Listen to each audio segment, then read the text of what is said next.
वट सावित्री व्रत पूजा का विस्तृत भक्ति निबंध। भूमिका। भारतीय संस्कृति में व्रत उपवासों का विशेष महत्व है। इनमें भी वट सावित्री व्रत का स्थान अत्यंत पवित्र और श्रद्धा से परिपूर्ण है। यह व्रत विशेषकर सुहागिन स्त्रियों द्वारा अपने पति की दीर्घायु, स्वास्थ्य और सौभाग्य के लिए किया जाता है। वट सावित्री व्रत की महिमा सावित्री सत्यवान की अमर कथा से जुड़ी हुई है, जिसमें एक पत्नी अपने पतिव्रत धर्म और तप से यमराज जैसे मृत्यु के देवता को भी पराजित कर अपने पति को पुनर्जीवन दिलाती है। इस व्रत में वट वृक्ष की पूजा की जाती है, जो सृष्टि, पालन और संहार के प्रतीक त्रिदेवों से भी जुड़ा है। वट सावित्री व्रत का महत्व। हिंदू धर्म में वट वृक्ष को अत्यंत पवित्र माना गया है। यह ब्रह्मा, विष्णु और महेश का प्रतीक होता है। इस वृक्ष के नीचे बैठकर तपस्या करने से सभी पापों का नाश होता है। वट सावित्री व्रत विशेषकर ज्येष्ठ मास की अमावस्या को मनाया जाता है। इस दिन सुहागिन महिलाएं निर्जल व्रत रखती है और वट वृक्ष की पूजा करके सावित्री की कथा का श्रवण करती है। व्रत की पौराणिक कथा। सावित्री और सत्यवान की कथा। बहुत समय पहले मद्र देश के राजा अश्वपति की पुत्री सावित्री अत्यंत तेजस्विनी और सुंदर थी। वह अपने लिए पति स्वयं चुनना चाहती थी। एक दिन वह वन में गई और वहाँ एक तपस्वी युवक सत्यवान से मिली। वह एक निषाद राज धूम्रसेन का पुत्र था, जिसने वनवास स्वीकार कर लिया था। सावित्री ने सत्यवान को ही अपना पति चुन लिया। नारद मुनि ने बताया कि सत्यवान अल्पायु है और 1 वर्ष के भीतर उसकी मृत्यु हो जाएगी, परंतु सावित्री ने अपने संकल्प से पीछे हटने से इनकार कर दिया। सावित्री ने सत्यवान से विवाह किया और उनके साथ वन में रहने लगी। जब उस दिन की घड़ी आई जब सत्यवान की मृत्यु निश्चित थी, सावित्री ने 3 दिन पूर्व से उपवास करना शुरू कर दिया। जब सत्यवान लकड़ियाँ काट रहा था, तभी वह बेहोश होकर गिर गया और उसकी आत्मा को यमराज ले जाने लगे। सावित्री भी उनके पीछे पीछे चलने लगी। यमराज ने उसे रोका, परंतु सावित्री ने अपने ज्ञान, वाणी और पतिव्रता धर्म से यमराज को प्रसन्न किया। यमराज ने उसे 3 वरदान दिए: उसके सास ससुर की दृष्टि और राज्य वापसी, उसके पिता को 100 पुत्र और स्वयं को 100 पुत्र। तब यमराज को समझ आया कि बिना सत्यवान को जीवित किए ये वरदान संभव नहीं। अंततः यमराज ने सावित्री के तप से प्रसन्न होकर सत्यवान को जीवन दान दे दिया। व्रत की विधि। नंबर 1, पूर्व तैयारी।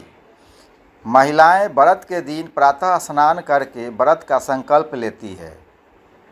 दिन भर निर्जल व्रत रखा जाता है। पीली या लाल साड़ी पहनकर श्रृंगार किया जाता है। नंबर 2, वट वृक्ष की पूजा। वट वृक्ष के नीचे जाकर पहले भूमि को साफ करके पूजा की जाती है। वट वृक्ष पर जल, चंदन, हल्दी, रोली, अक्षत, फूल, मौली, दूध, जल अर्पण किया जाता है। वृक्ष के चारों ओर 7 या 21 बार सूत का धागा लपेटा जाता है। दीपक और धूप जलाकर वृक्ष की परिक्रमा की जाती है।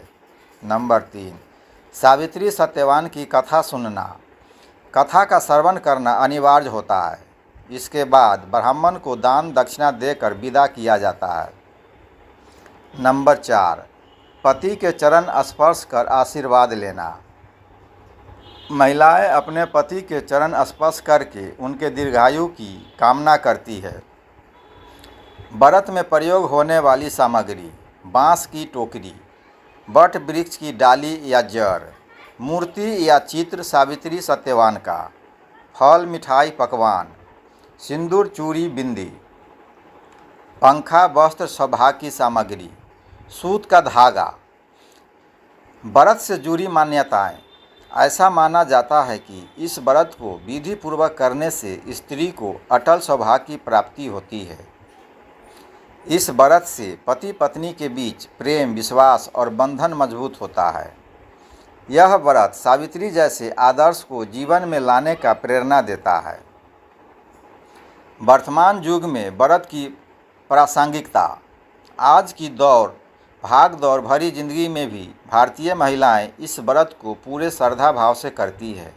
यह केवल धार्मिक आस्था नहीं बल्कि पति पत्नी के संबंधों में समर्पण, निष्ठा और प्रेम का प्रतीक है। इस व्रत से समाज में स्त्री के आदर्श रूप की भी झलक मिलती है, जो अपने परिवार के लिए हर कठिनाई सहने को तैयार रहती है। व्रत में सावधानियाँ। गर्भवती महिलाएं या बीमार स्त्रियां इस व्रत को उचित सलाह के साथ करें। पूजा में शुद्धता और ध्यान बनाए रखना अनिवार्य है। कथा सुनने के समय पूरी श्रद्धा और मन से ध्यान लगाना चाहिए। व्रत का आध्यात्मिक संदेश। वट सावित्री व्रत केवल एक परंपरा नहीं बल्कि नारी शक्ति का परिचायक है। यह व्रत यह सिखाता है कि सच्ची निष्ठा और आस्था से कोई भी कार्य असंभव नहीं। सावित्री का यमराज से अपने पति को वापस लाना केवल एक कथा नहीं बल्कि शक्ति, श्रद्धा और भक्ति की विजय गाथा है। उपसंहार। वट सावित्री व्रत हमारी संस्कृति में नारी की महानता, उसकी शक्ति और उसके प्रेम की प्रतीक है। यह व्रत न केवल दाम्पत्य जीवन को मधुर बनाता है बल्कि स्त्री को अपने कर्तव्यों और अधिकारों का स्मरण भी कराता है। आज भी जब कोई महिला इस व्रत को करती है तो उसमें सावित्री की छवि प्रतिबिंबित होती है। इसलिए यह व्रत केवल एक पूजा नहीं बल्कि एक संकल्प है अपने प्रिय के लिए हर कठिनाई से लड़ने का, उसे सुखी और स्वस्थ रखने का।